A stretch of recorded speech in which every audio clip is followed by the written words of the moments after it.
सोमवार को 2 बजे रात को आई थी। हाँ। भाई हमारा बाहर सोया था, हम मम्मी अंदर सोए थे। हुँ, तो वो आई, हम पहले उनसे 1-2 झापड़ मारी, पकड़ी, हुँ, फिर बोली कि हम लेकर जा रहे हैं इनको, पूछताछ करके हम छोड़ देंगे। तब जब हम लोग भी कुछ बोलने का प्रयास किए तो वो डाँटने लगी। फिर बोले तुम लोग ज़्यादा ना बोलो, नहीं तो मारेंगे भी, डराई धमकाई। फिर घर में गए तो घर चेक किए, कुछ नहीं मिला, भाई का फ़ोन मिला, हमारा भी फ़ोन था वो ले लिए, दिए ही नहीं। नमस्कार, आज हम यूपी पुलिस के मुताबिक उस कुख्यात अपराधी के आलीशान महल में हैं, जो शायद यूपी पुलिस के लिए बहुत बड़ा बवाल था। आज हम एक ऐसे कोठी के सामने हैं, जो शायद उत्तर प्रदेश की जनता के लिए बहुत ज़्यादा परेशानी था, जो उत्तर प्रदेश की जनता के लिए बहुत ज़्यादा परेशान करता था। ये वही महल है, ध्यान से देखिए, ये वही महल है और ये वही मंगेश यादव की फ़ोटो है, जो शायद उत्तर प्रदेश की पुलिस की आंखों में खटक रहा था या उत्तर प्रदेश की जनता को इससे भारी नुकसान था। आज हम जौनपुर के अगरौरा गांव में स्थित मंगेश यादव के आलीशान महल में हैं। ये वही आलीशान महल जहां मंगेश यादव रहा करता था। ये वही मंगेश यादव के परिवार वाले हैं, जो इसी मड़ही में अपना गुजर बसर करते हैं, इसी छप्पर में अपना गुजर बसर करते हैं। तो आप सोच सकते हैं कि एक आलीशान महल में रहने वाला व्यक्ति कितना बड़ा कुख्यात अपराधी था। एक 28 अगस्त को सुल्तानपुर में जो सर्राफा व्यापारी के यहाँ चोरी हुई, उसको लेकर के जब पुलिस महकमे में बेचैनी बढ़ी तो 2 सितंबर को पुलिस पहुंचती है जौनपुर और यहीं सो रहा था मंगेश यादव, यहीं से एसटीएफ 2 सितंबर को रात को उठा ले जाती है और फिर 5 सितंबर को सुबह उसका इनकाउंटर कर दिया जाता है। जब इनकाउंटर की खबर फैलती है तब परिवार में मातम छा जाता है। पूरे उत्तर प्रदेश में काफ़ी ज़्यादा चर्चाएं शुरू हो जाती हैं। आज हम पहुँचे हैं मंगेश यादव के घर। आइए यहीं से जानते हैं कि क्या थी पूरी कहानी, परिवार वालों के जुबानी सुनते हैं इस पूरे घटनाक्रम की कहानी। अब हम परिवार वालों से बातचीत करते हैं, उन्हीं से जानने का प्रयास करते हैं कि क्या है पूरा जानकारी। यहाँ मंगेश की सिस्टर हैं, इन्हीं से पूरी कहानी सुनते हैं कि आखिर कब इन मंगेश को यहाँ से उठाया गया। कैमरामैन से चाहेंगे कि इधर से आ जाएं, तो यहीं से हम जानने का पूरा प्रयास करते हैं आखिर किस दिन मंगेश को उठाया गया और क्या है पूरी कहानी। 28 तारीख को जब है उस दिन घटना हुई तो उस दिन भाई हमारे साथ था, स्कूल पे गए थे हम दोनों। तब जब वापस आए तो वो घर पे ही था, कहीं गया भी नहीं था उस दिन। जिसे पुलिस का कहना है कि वो 28 तारीख को सुल्तानपुर में था, लेकिन आप लोगों का कहना है कि वो मेरे साथ था, आपका कहना है कि वो मेरे साथ स्कूल गया था। हाँ, हम आपको प्रूफ दिखा सकते हैं, लेकिन उस दिन हम अपना फीस कार्ड जो है घर पे ही भूल गए, हम जमा भी नहीं कर पाए। नहीं तो हम आपको डेट वो तारीख सब कुछ दिखा सकते ना। अच्छा, तो कब एसटीएफ आई थी आपके घर और मंगेश जी कहाँ सो रहे थे? सोमवार को 2 बजे रात को आई थी। हाँ। भाई हमारा बाहर सोया था, हम मम्मी अंदर सोए थे। हुँ, तो वो आई, हम पहले उनसे 1-2 झापड़ मारी, पकड़ी, हुँ, फिर बोली कि हम लेकर जा रहे हैं इनको, पूछताछ करके हम छोड़ देंगे। तब जब हम लोग भी कुछ बोलने का प्रयास किए तो वो डाँटने लगी। फिर बोले तुम लोग ज़्यादा ना बोलो, नहीं तो मारेंगे भी, डराई धमकाई। फिर घर में गए तो घर चेक किए, कुछ नहीं मिला, भाई का फ़ोन मिला, हमारा भी फ़ोन था वो ले लिए, दिए ही नहीं। अच्छा, जब दोनों फ़ोन जब्त कर लिया गया। हाँ, कुछ नहीं मिला तो बस वही फ़ोन मिला था। हुँ, तो जब जाने लगे तब हमारा फ़ोन दिए और कुछ वीडियो बनाए, जो मम्मी-पापा भाई का नाम पूछे और बोले कि उसमें शामिल था कि नहीं, यही सब बुलवाए वो। अच्छा। तो आपके पूरे घर की चेकिंग भी हुई, फिर वहीं से 2 सितंबर को ही 2 बजे रात को लेकर के चले गए वो। हाँ, क्या कितने लोग थे? क्या लेडीज़ पुलिस भी साथ में एक थी? एक लेडीज़ थी और 7-8 लोग थे वो लोग। अच्छा। हाँ, तो ड्रेस रात को छापा मारते हैं, आते हैं, पकड़ते हैं और 2-4 झापड़ मार करके लेके चले जाते हैं और कहते हैं कि पूछताछ करके छोड़ दिया हाँ, जाएगा।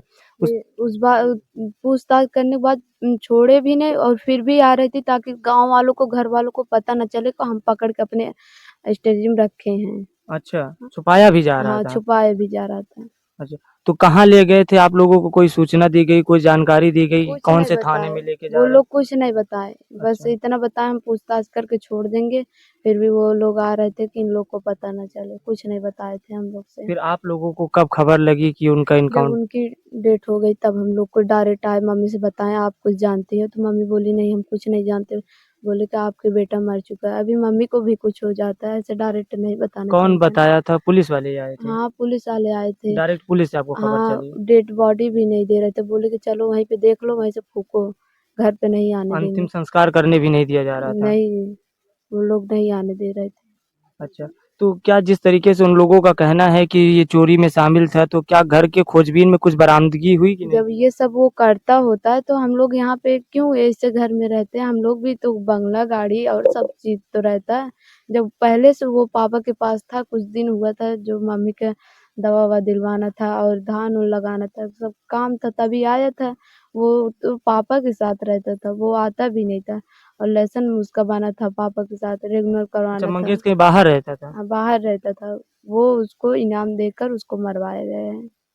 तो सीधे से परिवार वालों का आरोप है कि एक झूठे केस के तहत फंसाया गया है और उस झूठे केस के तहत फंसा करके उसका इनकाउंटर कर दिया गया है। जबकि घटना वाले दिन मंगेश अपनी सिस्टर के साथ स्कूल में गया था, फीस सबमिट करने गया था। और आपको और बता दें कि ये वही आलीशान महल है जहां मंगेश रहा करता था और यहीं पे वो लोग सोते थे, यहीं वो लोग अपना गुजर बसर करते थे। और डायरेक्टली मंगेश के इनकाउंटर की खबर पुलिस वालों के द्वारा ही इनके घर पे बताई जाती है।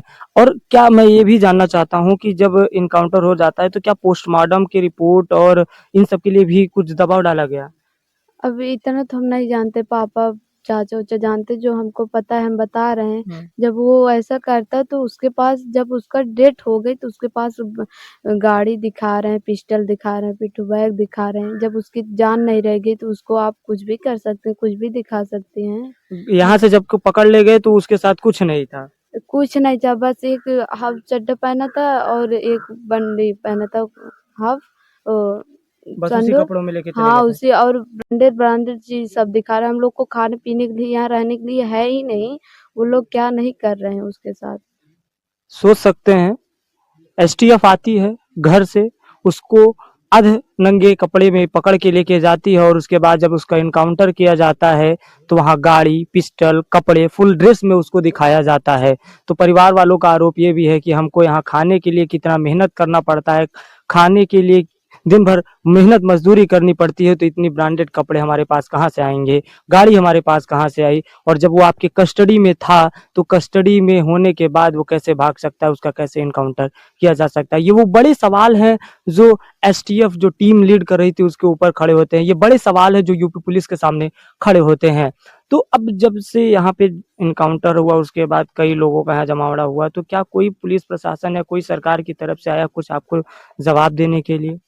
आए थे बहुत लोग, अब पापा, चाचा बता सकते हैं, हमारे सर दर्द कर रहा है। आप घर की स्थिति भी देख सकते हैं। तो ये देख सकते हैं कि किस प्रकार से यहाँ पे जो मातम है वो छाया हुआ है, लगातार लोगों का आना जाना लगा हुआ है। ये कुछ वो परिवार के सदस्य के लोग हैं जो यहाँ पे आए हुए हैं और परिवार के दुखों को बांट रहे हैं। ये भी वो एक माँ है, ये तस्वीरों के माध्यम से आप देख सकते हैं, सो अपने बेटे के अलग होने की खबर सुन करके बेसुध है। लगातार जब से खबर इनको मिली है तब से ये बेसुध पड़ी हैं। माँ को पास से लड़के का बिछड़ने का दुख और दर्द ये आप समझ सकते हैं। कहते हैं घर वालों, परिवार वालों का कहना है कि सिर्फ 2 मिनट के लिए होश आता है, तो लाल लाल बोल करके फिर से ये बेसुध हो जाती है। लगातार इनके साथ यही है। तो क्या दादी जी इनको कब होश आता है और क्या हो जाता है? वैसे ही भैया रोवत रोए के बाद 10-5 मिनट भैया लाल हमार कहाँ गए फिर बेहोश हो जाते हैं। और कब कहाँ से देख। ये भी वो एक माँ है। ये भी यहाँ पे लोग, परिवार के लोग आए हुए हैं। हालांकि मंगेश को तो वापस नहीं किया जा सकता है, लेकिन यहाँ पे परिवार के बीच में उनके दुख में खड़े रह करके, उनके दुख में साथ दे करके दुख को बांटा जा रहा है। कैमरा पर्सन रोहित के साथ मैं रविराज, दर्शक न्यूज़ 24।